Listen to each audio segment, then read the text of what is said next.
छोड़ के ससुर भाग जबही पिया जी के गाम गे एने हमर छूटा तो परान गे।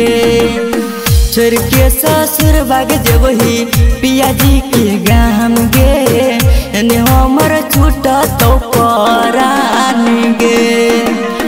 तू ही जे रही गे पगली दिल के अरमान गे हमारा से कोई बेईमान गे। छोड़ के ससुर भाग जबही पिया जी के गाम गे हमारा से कोई बेईमान गे।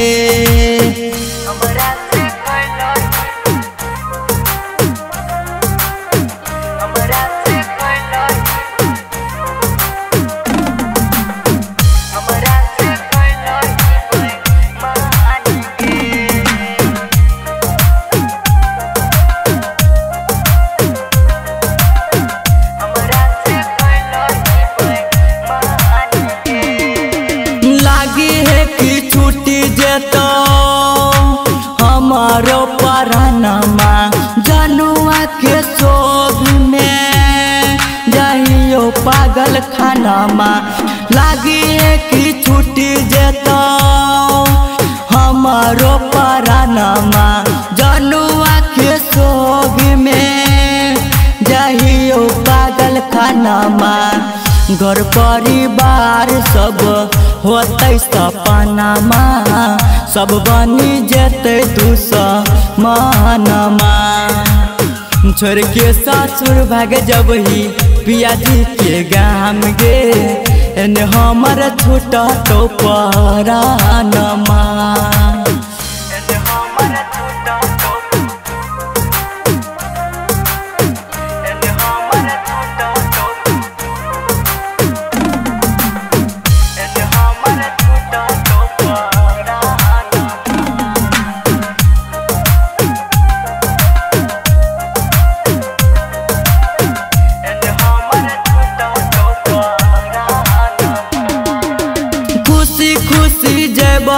तू सैया जी के घरबा मैसेज पे लिखल है तो मर गई लो पगलबा।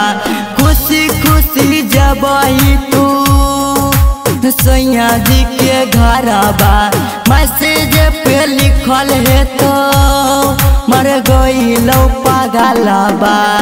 सिंदूरा केस के जिंदगी बेकार गे तेरे दल ही दिल के यार मान गे। छोड़ के ससुर भाग जबही पिया जी के गाम गे एने हमर छूटा तो परान गे।